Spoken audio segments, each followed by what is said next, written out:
안녕하십니까. 신구입니다.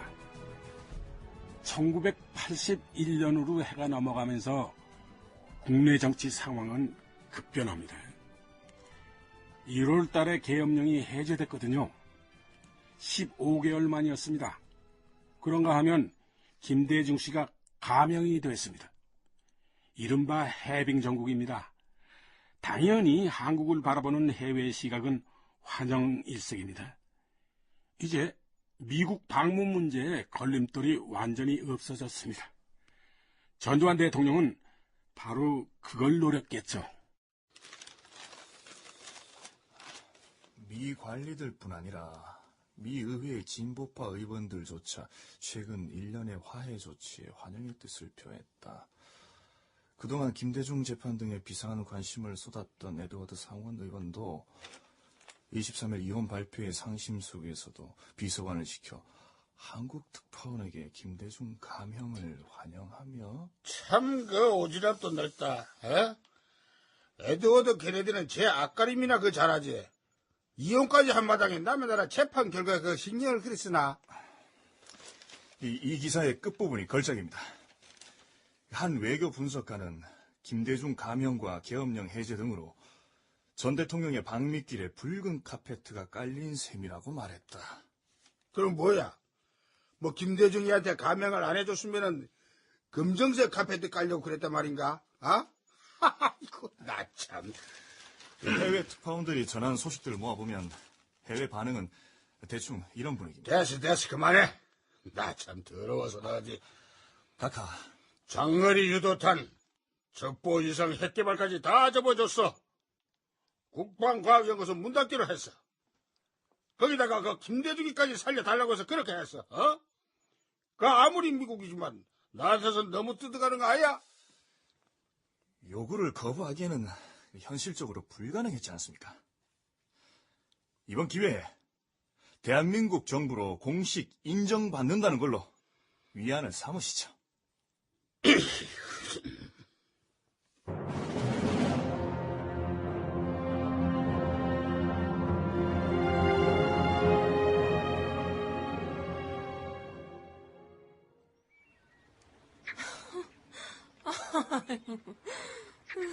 아니, 당신 왜 그래?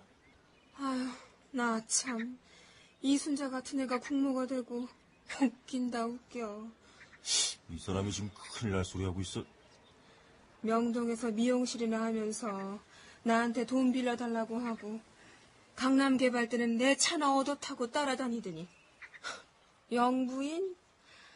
난 전두환이 대통령 된 거보다 이순자가 영부인이 된 게 더 신기하다니까. 아유, 참. 훗날 사채시장에 파란을 일으키며 건국 이래 최대의 금융사건을 저지르게 되는 장영자.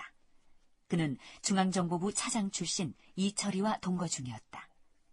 그녀는 전두환이 대권에 오르자 기회가 왔다고 판단하고 있었다. 무슨 기회? 내가 누굽니까? 전두환 대통령의 마누라가 이순자고 이순자의 작은아버지가 광업진흥공사 사장이며 그 처제가 나란 말이에요.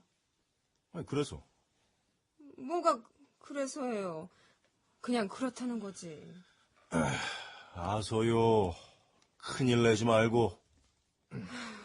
째째하게 사채판이나 어슬렁거리고 몇 푼 안 되는 주식 시세나 알아보는 게 아휴 이게 내가 원하는 인생이 아닌데. 그래서 대통령 부부 백으로 뭘 좀 해보려고? 절대 그런 거 생각도 말아요. 왜 그래요? 내가 뭐 어쩐데? 전두환 대통령이 내일 출국하는구만. 순자는 좋겠다. 전두환은 더 좋고.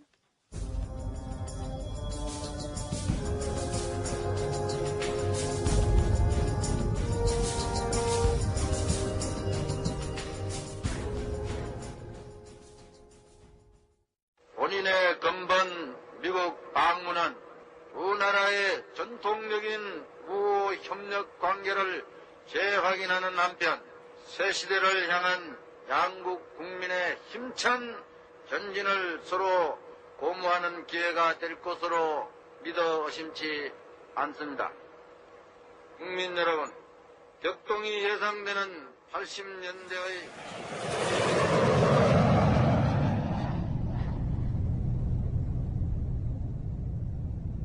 김수석, 저기가 어디야, 저?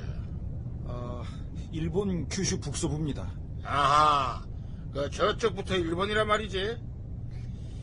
하여간 일본은 세상이 아무리 바뀌어도 이 종자 개념이 안 돼. 예? 김수석, 이거 무슨 말인 줄 알아? 글쎄요. 우리가 지금 방위비를 얼마나 쓰고 있어? GNP의 약 6% 정도입니다. 그럼 일본은 방위비를 얼마 쓰고 있어? 올해는 0.9%입니다. 작년에 방위청이 중의원에 넘긴 자료를 보니까 85년도부터는 1%로 증액한다고 합니다. 그거 뭐라고? 85년도부터 1%? 나와 참. 저 딱 말이야. 우리한테 절반은 떼줘야 돼. 순수하게 지들도 그 돈만으로 지키는 게 아니잖아. 우리 덕분에 공짜 안보를 누리고 있는 거 아니냐고. 그렇게 본다면 각하 말씀이 맞습니다. 특히 남북이 대치하고 있는 상황에서 미국의 동아시아 정책도 한반도에 맞춰져 있고 그 해구산 아래에 일본도 보호받고 있으니까요. 우리가 일본의 안보를 지켜주고 있는 건 맞지? 일본도 우리가 지켜주고 있다는 걸 알고 말이지 또. 그 미국처럼은 못하더라도 성의 표시는 해야지 말이야. 일리 있는 주장이긴 하다.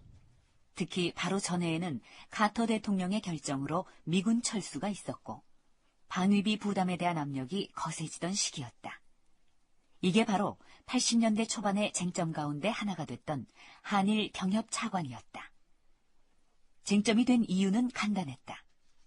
이게 과연 정부 차원의 차관이냐, 전두환 개인의 정치 자금을 위한 차관이냐가 문제였던 것.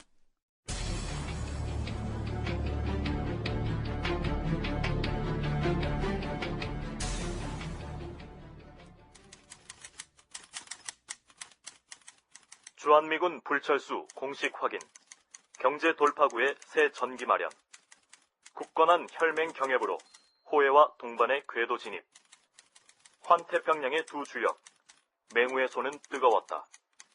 자주 과시, 한국 외교의 새 이정표, 호해 재확인한 건강한 맹방. 전두환 대통령의 방미 기간 동안 국내 신문들의 제목은 그랬다. 하나같이 대환영이었고 성공적이었으며 결과적으로 알찬 결실을 얻었다고 평했다. 전두환 규탄에 나서자는 경문이 붙었다거나 광주 시민을 학살한 살인범 전두환을 반대한다는 재미교포들의 목소리도 있었지만 국내에는 전혀 보도되지 않았다. 그런데 전 대통령은 레이건과의 대화에서 일본 문제를 꺼내들었다고 한다. 레이건 대통령 각하, 사실 이 한국 경제 규모라는 건 미국의 한 주에 불과합니다. 정확하게는 LA 정도로 알고 있습니다. 그런데 아시다시피 한국은 분단 국가입니다. 따라서 엄청난 국방비가 필요하고 지금까지도 그렇게 써왔습니다. 그러다 보니 그동안 누적된 외채가 이만저만이 아닙니다. 각하의 도움이 필요합니다. 그렇다고 이 미국에게 돈을 요구하는 게 아닙니다. 한국을 도울 수 있도록 일본에 언지를 좀 주시면 어떨까요? 예? 우리가 그 돈을 빌려서 미국 기계를 사면은 결국 이익은 미국 기업들 것 아닙니까? 각하, 교포 만찬 시간이 다 됐습니다. 서두르셔야겠습니다. 이봐, 천천히 가. 내가 대통령이야. 내가 늦으면 자네들끼리 만찬 끌까? 알잖아. 예, 그렇긴 합니다. 야, 병예. 내가 아까 레이건 대통령한테 제안한 거 어땠어? 훌륭했습니다, 각하. 특히 일본 경협 차관을 얻을 경우 결국 미국 기업들이 혜택을 볼 거라는 부분은 감동적이기까지 했습니다. 무슨 감동까지. 야, 만찬 나가서 축배를 들자고.